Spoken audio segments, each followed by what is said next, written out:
चलिए आज एक बहुत पुरानी लेकिन उतनी ही शक्तिशाली कहानी को समझते हैं। ये कहानी एक सवाल पूछती है, क्या करुणा की एक छोटी सी किरण सबसे घने अंधेरे को भी मिटा सकती है? ये कहानी है हिंसा से ज्ञान तक के एक अविश्वसनीय सफर की।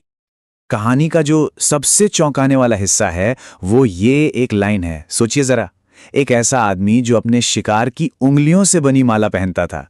चलिए इसी किरदार की दुनिया में और गहरे उतरते हैं। तो कहानी की शुरुआत होती है एक जंगल से। एक ऐसा जंगल जहां हर पत्ता, हर जानवर डर से कांपता था। और इस खौफ की सिर्फ एक वजह थी, एक डाकू जिसकी क्रूरता की कोई सीमा ही नहीं थी। उसका नाम ही उसकी पहचान बन गया था, अंगुलीमाल। और ये नाम क्यों पड़ा? क्योंकि वो लोगों को मारकर उनकी उंगलियों की एक माला बनाता था और उसे अपने गले में पहनता था। ये नाम ही उसकी क्रूरता का सबूत था। मतलब उसका आतंक ऐसा था कि वो जंगल का रास्ता, समझ लीजिए मौत का रास्ता बन चुका था।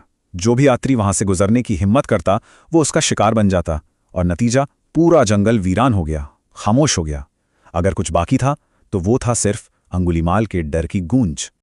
लेकिन फिर इस डर और हिंसा से भरे माहौल में एक ऐसे इंसान का आना होता है जो सब कुछ बदलने वाला था।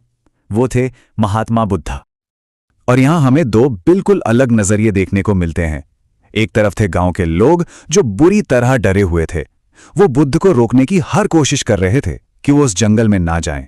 और दूसरी तरफ थे महात्मा बुद्ध। उन्होंने सबकी बातें बड़े धैर्य से सुनी, शांति से मुस्कुराए और बस इतना कहा, डरने की कोई बात नहीं है। अब सोचिए, जब अंगुलीमाल को पता चला कि कोई है जो उससे डर नहीं रहा बल्कि बिना डरे सीधा उसके इलाके में चला आ रहा है, तो उसका अहंकार जाग उठा। ये उसकी सत्ता को एक सीधी चुनौती थी। वो गुस्से से उबलता हुआ महात्मा बुद्ध का सामना करने के लिए निकल पड़ा। पर अंगुलीमाल ने जिसकी कल्पना भी नहीं की थी वो हुआ। जहां उसे सिर्फ डर या नफरत देखने की आदत थी, वहां बुद्ध ने शांति से मुस्कुराकर उसका स्वागत किया। ये एक ऐसा अनुभव था जिसने उसे अंदर तक हिलाकर रख दिया। और यहीं से कहानी का सबसे दिलचस्प हिस्सा शुरू होता है। वो हिस्सा जहां ज्ञान और हिंसा का आमना सामना होता है। यहां बुद्ध ने किसी बल का नहीं बल्कि एक बहुत ही सरल लेकिन गहरे सवाल का इस्तेमाल किया। बुद्ध की जो मांग थी वो बड़ी अजीब थी। उन्होंने अंगुलीमाल से कहा, भाई अपना गुस्सा छोड़ो और जाओ उस पेड़ से 4 पत्तियां तोड़कर ले आओ। अंगुलीमाल हैरान तो हुआ, पर उसने आदेश माना और पत्तियां तोड़ लाया।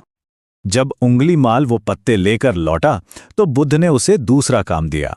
उन्होंने कहा, ठीक है, अब जाओ और इन पत्तियों को वापस वहीं जोड़ दो जहां से ये तोड़ी गई थीं। ये सुनकर तो अंगुलीमाल भी चकरा गया। बोला, ये क्या बात हुई? ये तो नामुमकिन है।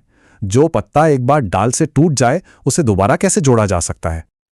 और बस यही वो पल था। बुद्ध ने बड़े ही आराम से वो सवाल पूछा जिसने सब कुछ बदल दिया। उन्होंने कहा, जब तुम जोड़ नहीं सकते तो फिर तोड़ने का काम करते ही क्यों हो?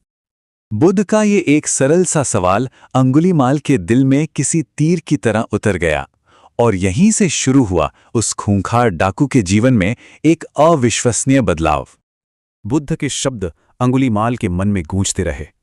उस एक पल में उसे अपनी भयानक भूल का एहसास हुआ। उसे समझ आया कि जीवन देना कितना मुश्किल है और उसे खत्म कर देना कितना आसान। और इसके बाद जो हुआ वो इतिहास बन गया। अंगुलीमाल ने अपने हथियार फेंक दिए, बुद्ध की शरण ली और हिंसा का रास्ता छोड़कर हमेशा के लिए उनका शिष्य बन गया। तो ये कहानी सिर्फ एक डाकू के सुधरने तक ही सीमित नहीं है। इस प्राचीन कहानी में आज के दौर के लिए भी बहुत गहरे सबक छिपे हुए हैं। तो आखिर इस कहानी का सार क्या है? ये हमें याद दिलाती है कि हर जीवन कीमती है और किसी चीज को नष्ट करने की शक्ति होना उसे नष्ट करने का अधिकार नहीं देता। तोड़ना बहुत आसान है, पर जोड़ना लगभग नामुमकिन।